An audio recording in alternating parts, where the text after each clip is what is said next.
How do? I'm back again. This week for the back catalogue, I'm going to be taking a look at Starscream. Reissue from... When was this now? What does it say on there?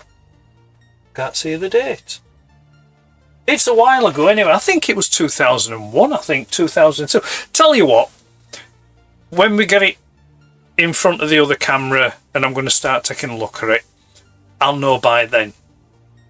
Right. I'll not keep you. Let's get straight into it, shall we?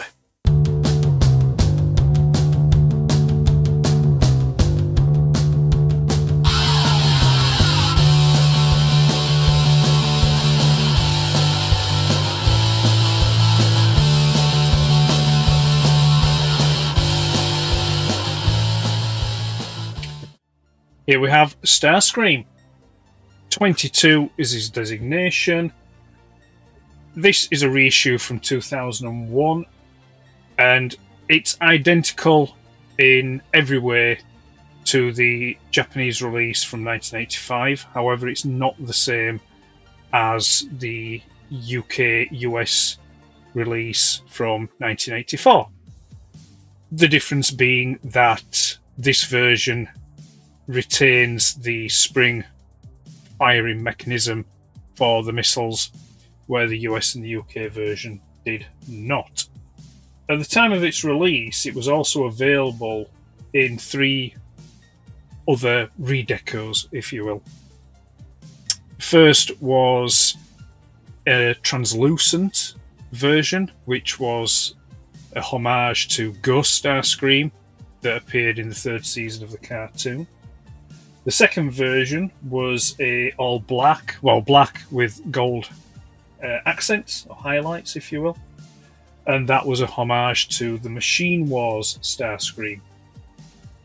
The third redeco is the one that's of most interest, because that was an all translucent, clear version. The Ghost Starscream version still had red and blue translucent on it, where this third one was all completely translucent. And that was dubbed the secret version. And it was a lucky draw figure at the time, and it was limited to only 5 pieces worldwide. And that made it one of the most rarest official Transformers ever released.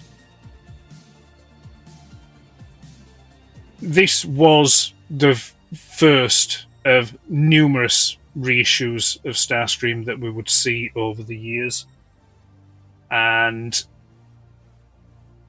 it was reused, well, the core part of the figure was used for Skywarp and Thundercracker, and then in 1985 it was reused again, albeit with different wing configurations for Thrust, Dirge, and Ramjet.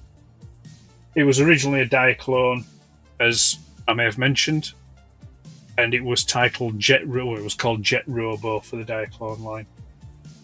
And of course, we know that it transforms into an McDonnell Douglas F-15 Eagle. It was originally designed by Kojin Ono, who pretty much designed every Transformer that was repurposed from the original Diaclone line. The biggest one of which they designed was Fortress Maximus, that came sometime later in 1987, if memory serves. Right, enough of the waffle. Let's take a look around the box. I've got my little Diaclone pilot ready so he can sit in the cockpit. We've also got the ruler at the ready. Put that to one side. The box. Nice artwork there, Starscream, which we would see on the UK-US release. This, I'm assuming, will say Destron and Starscream. Takara Tomy, text logo, his designation 22. I'm not sure what that says. Perhaps it's more than meets the eye, or what. Actually, no, I don't think it will be, because it says number 1. So I'm not too sure what that will say. I will try and see if I can find a translation for it when I come to edit all this together. We know that says Transformers. Again, the designation there. On the side, we have photography of the jet mode and the robot mode. Back of the box, again, that lush artwork. We've got a brief breakdown of the transformation sequence, some warning messages. To the top, we've got that artwork again with the Transformers logo. To the opposite side, same as the previous one.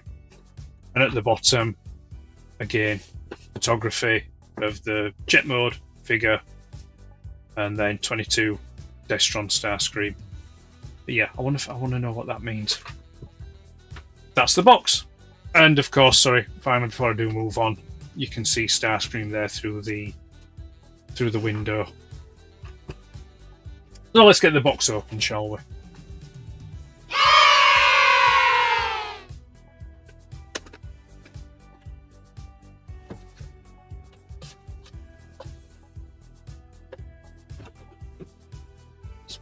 Put that down there to one side. There we go. That's how he presents once he's out of the box. It's in this cardboard tray. And then we've got the plastic clam there. We'll get that open. We've got a top layer. Just put the collector's card to one side. We've then got another layer there. Never let it be said that they don't protect their figures amply. We'll get the accessories out. We'll just tip them all out for the moment, because we're going to discuss those first. I'm just going to get him out of the box. Bring out. Let's not mess about, shall we? This is going to sound very loud and scratchy over the microphone, and I do apologise. There we go, let's get rid of that. Oh, I forgot. They're down here as well, aren't they? Left them in the box. We've got the instruction sheet, etc., things like that. Right, let's get this separated out. Well, I'll just go through it and then I can assemble him. So we've got the main body of Starscream there. I'll get to that in a moment. We've got the two launchers.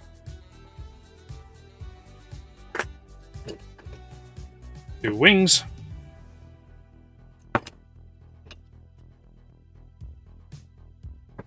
Tail fins.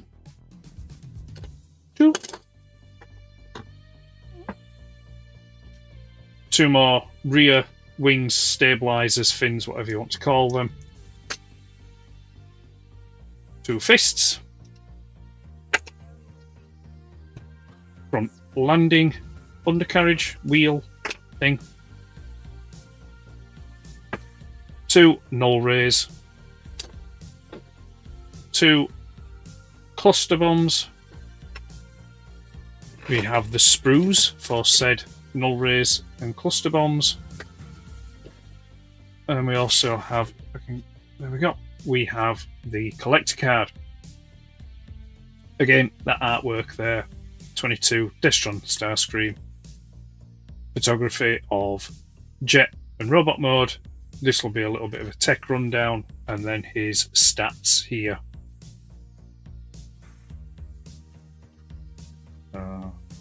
We got this collector card, and then if we just get this bag with the instructions.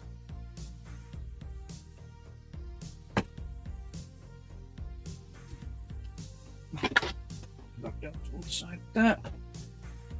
Use sticker sheet, because as you can see, or you will see, I have applied the stickers. And let's just fold this out. Nothing to the rear of it. And then on the front here, we have a lot of blurb in Japanese. We've got a breakdown of the transformation sequence. It shows you how to use the rub sign, showing the box contents, where to put all the stickers, and then we've got that nice artwork again there. We also have a dotted line here, which, and then like this Japanese text with an arrow pointed towards it. I'm wondering if this was some kind of, it's saying that you could maybe cut it out or do something with it. I don't know. And then we've got the year of release, as I've mentioned, which was 2001, which was, and it says 15 there. I'm wondering if it's some kind of maybe 15th anniversary or whatever. I'm not too sure. I'm not too sure. I'm pretty sure Starscream was released in 1985, along with the first wave of Destrons in Japan. I think the last time we saw him, certainly in the Japanese line of Transformers, was the Goodbye Megatron set, which, if you get the chance to see, I'm trying to put a picture up of it somewhere as we go along. That's a beautiful set, the Goodbye Megatron set, and was the Goodbye Convoy one as well. They were both real nice sets. Back in the day, I did have the opportunity to pick up both of them, and foolishly I passed. There you go. What are you going to do? Okay, get rid of the sprues here because we don't need those either. And let's start assembling Starscream. There's a term bandied round for some of the G1 Transformers, and it's still used today for some Masterpiece Transformers, although not many. And it's the term that you may have heard, and it's part-formers. Now, I can't say that I'm over keen on that term. Well, actually, no, I don't care. It doesn't bother me either way, good or bad. But it's a term I don't use, because back in the day when we had these toys, in 84 or 85, whenever you had them, it wasn't a term we knew or used. It was just, this was the toy. This was how we played with the toy, and this was just the bits that made up the toy. So the term part formers is something that's been retroactively applied to it, and it's often used as a derogatory term, I think, within the collecting community. And it's like, no, I've no time for that. Just get in the sea. It is what it is. And I mean, I don't particularly like using that term either. It is what it is, because it doesn't really mean anything. But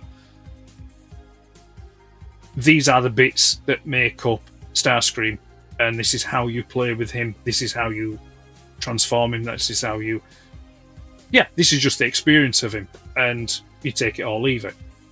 Anyway, let's get him assembled up. So I'm going to, like I said, we're going to take a look at the jet mode first. So I'm going to put the tail fins on.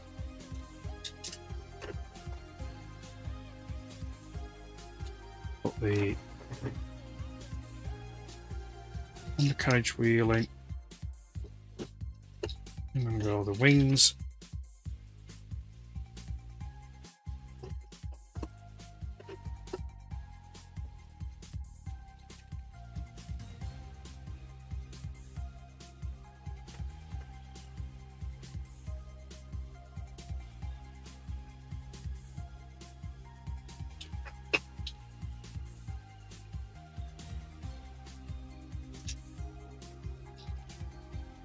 I mean, it's 25 years old now, this, and it still feels as sturdy as ever.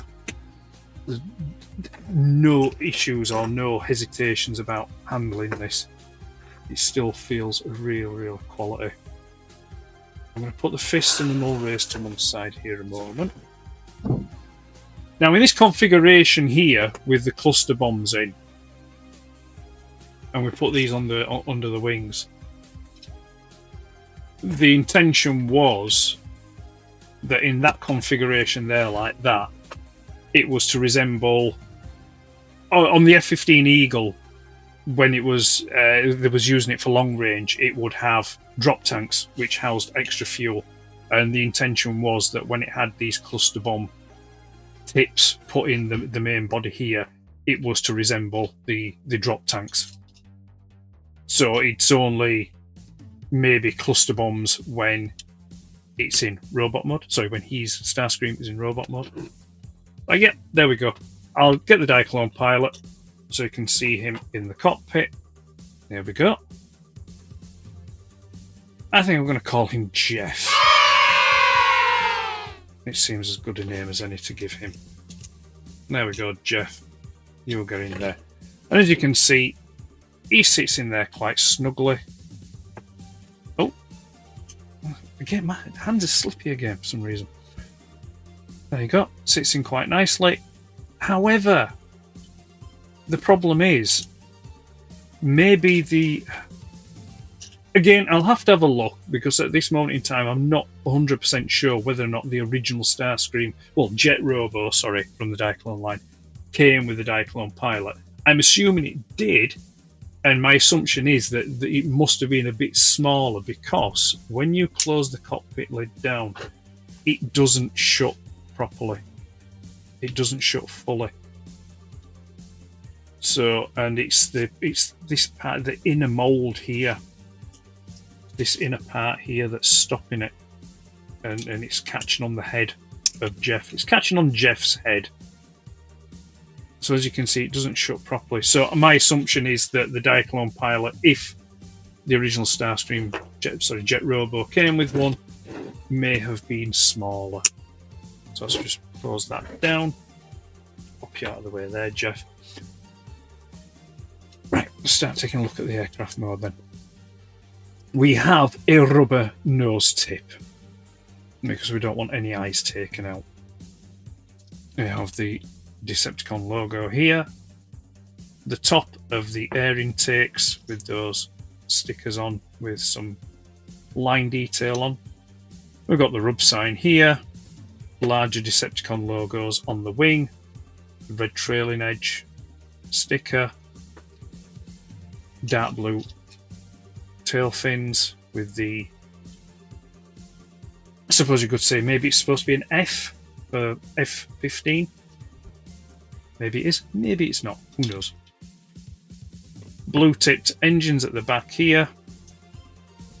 Same on the other side. And then if we go underneath, you can see, like I say, you've got the missile launchers in the drop tank mode. We've got some detail and sticker detailing here on the underside of the air intakes. We've got some waist and chest detailing stickers here, and then the top of the legs here. And then we've got the rear wheels and the front wheels. These are die cast, by the way. The wheels are die cast. This whole chest section here is die cast. The rest of it is plastic. And if I just tilt around here, if I just tilt this wing up, we've got the copyright stamp. So we've got Hasbro and then Takara. And there. Bring that thing back down. Back, and there you go. And he does wheel on those Diaclone wheels. Diaclone wheels on those die-cast wheels. He does roll backwards and forwards. And you can hold him as so, if you wish to. You get my drift. You know where I'm coming from. And that's Starscream's F-15 mode. Very nice. It's not perfect as an aircraft, but it's damn close. And considering the year that it was made and when it was designed, I'd say they've done a great job. It works. I think it works as a toy plane. It must have worked because it worked so well. We saw it in Top Gun. Starscream, in his jet mode, makes a brief appearance in Top Gun when Maverick and Goose go off to meet Goose's wife and son, and it's Goose's son that has him there and playing with him. Right, I'm just going to shift my position because I think I ought to get maybe like a little small stool or something to sit on, so I'm not kneeling on the floor while I'm doing this, because it's not good at my age, and it's not good. It's just generally not good. Right, okay. Let's get him transformed, shall we? I'm going to try and transform him without taking part. Well, I will have to take the missile launchers off and the front undercarriage wheels, but I'll try and do it without taking any other parts off. It is possible, but sometimes I do take them off because just so I can transform them a bit better. But we'll give it a go. Right. First thing, I'm going to take that off. Now, back in the day, I never had Starscream. Back in the day, I know, it's a bleeding heart story. I wanted him. I got Dirge. What are you going to do? But what I used to do with Dirge is I used to use the cockpit as the storage for the undercarriage wheels. And funnily enough, the cockpit does shut fine when you've got the undercarriage wheels in there. But I'm not going to do it for Starscream. Not today. Right. I'll take his missile launchers off. Pull his feet down. Like so. We've got some nice sticker detail there on the feet. I'm going to bring the nose section down. I'm going to twist the wings back like that. Turn him. Oh, I'm going to twist these side wings, the rear, the tail planes, or whatever we want to call them, down. And I'm going to push this section out here, which makes the arms. Just lift them up, so then I can bring the wings round like so. Just sit him down there, and I'm going to bring the tip of the nose cone, push it through there, spin it round, bring it up, tilt that down. So then now we've got, essentially, you've got your basic Starscream there. And I'm going to get his fists and put his fists on there. Now the first release of Starscream... Oh, I just knocked the camera there a bit slightly, didn't I? Didn't mean to do that. Apologies for that. Yeah, the first release of Starscream, they didn't have these slits cut in the fist. They were solid.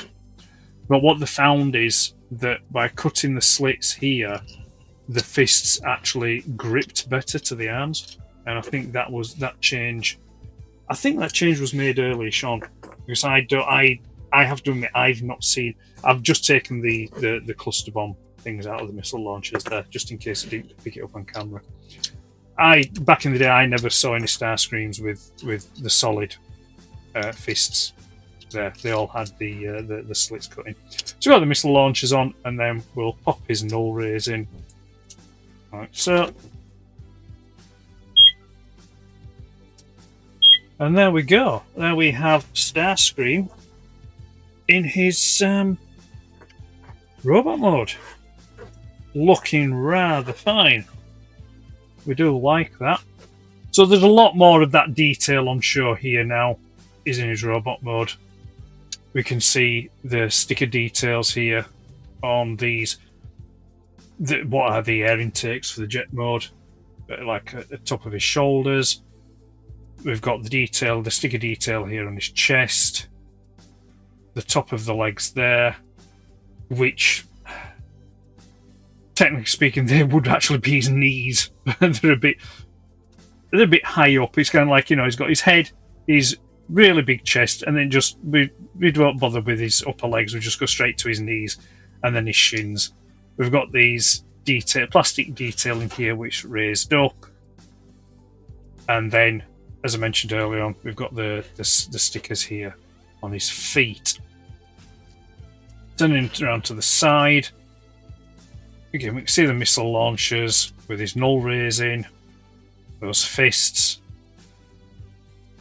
That chest sticker detailing just wraps around the side there a bit. We've got some moulded venting detail on the missile launchers there. And then round the back, not much going off. It's just a bit bland, really, apart from those top stickers on the air vents. And then just spinning back round again. Back to there. Articulation. So I'm just laughing because he doesn't have any. Yes, okay. His arms will move up like so. They're actually quite stiff, which I'm not bothered about. and they can kind of like come out like this. But it's, as I mentioned before, if you caught my look at Grapple from last week, it's not really, it's generous calling it articulation. It's not really articulation. It's a byproduct of the transformation sequence, which has been craftily used as articulation. There's not a lot of the original G1 figures that you could safely say that, yes, this figure has stand-alone articulation. It's, in more ways than one, it's usually, like I say, this byproduct of the transformation sequence. We'll get him up close, see if we can get a bit of detail on his face. You might not be able to see it great because it's casting rather a matte black. But the detail is there. He's got a crest, he's got eyes, nose and a mouth. There are some stickers on the sticker sheet for his eyes. Let me just reach for the sticker sheet again. Bring that in here, which are there, which allows you to give him yellow eyes, which I'm a fan of. Again, if you saw the last week's look at Grapple, you'll know that.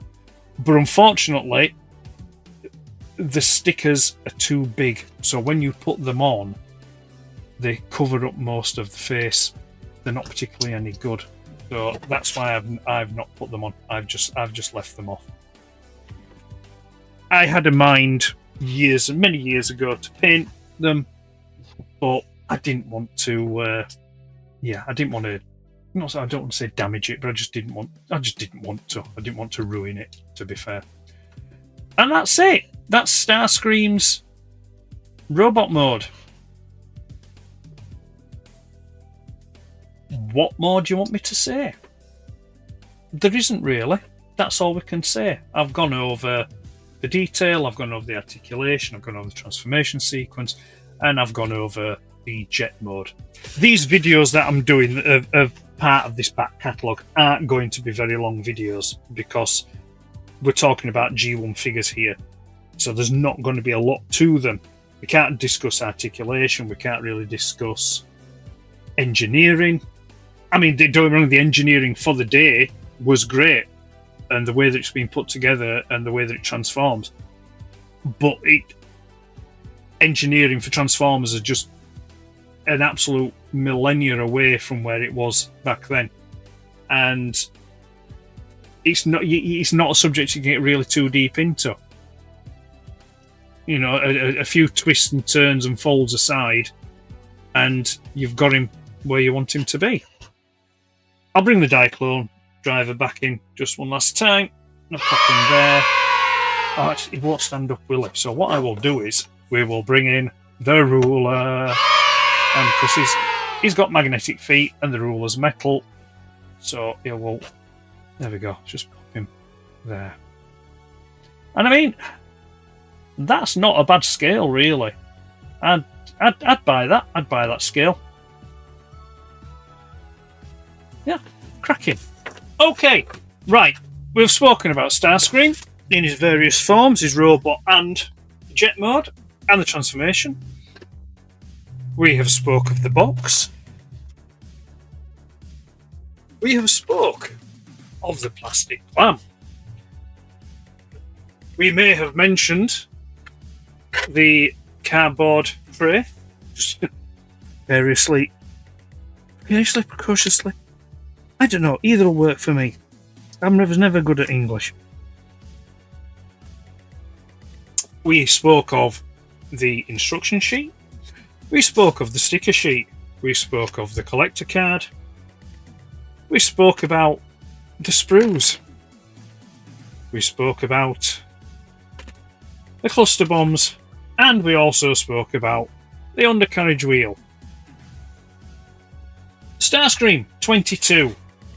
2001 reissue. Let's go back to me and we'll call it a day, shall we? And that's it. That was the 2001 reissue of Starscream, which we have back in his box and back on the shelf. I don't think there's anything really more I can say about it. I've had that piece now since, well, 2002. There was a period in the early 2000s where I got quite a lot in succession. So most of the ones that are the original reissues, whether they be from particular Japanese toy fairs or kind of summer or autumn events, they usually happened around about 2000, 2001, 2002, and that's when I got all these figures. If memory serves rightly, at the time, I believe the majority of them I got from Cyber Toys, which is no longer operating. Not that I'm aware of. I don't think it is. I'm pretty sure I did a search for it not long back and I couldn't find it. And I think the other one that I used, I want to say Hobbylink Japan. I know I have used them for some Japanese stuff that I imported back, you know, way back in the early 2000s. So it may have been them. It may have been, I may be just misremembering. But yeah, fantastic figure. Love it. And it's great to have if you want to display. Well, for me, sorry, it's great. I find it great to have for me to display, so then I don't have to take my original boxed G1 Starscream out. I'm sure that it's just as robust as what this reissue is, but it's 40 odd year old. I just don't want to risk it. So he's staying nice and snug in his box. Right, that's it. I'm going to call it a day. I'm going to keep it short and sweet. Thank you for watching. I appreciate it. And I hope you can come back next week and take a look at something else from the Vaults of Icons back catalogue. Take care, and bye for now.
Vaults of fucking Icon.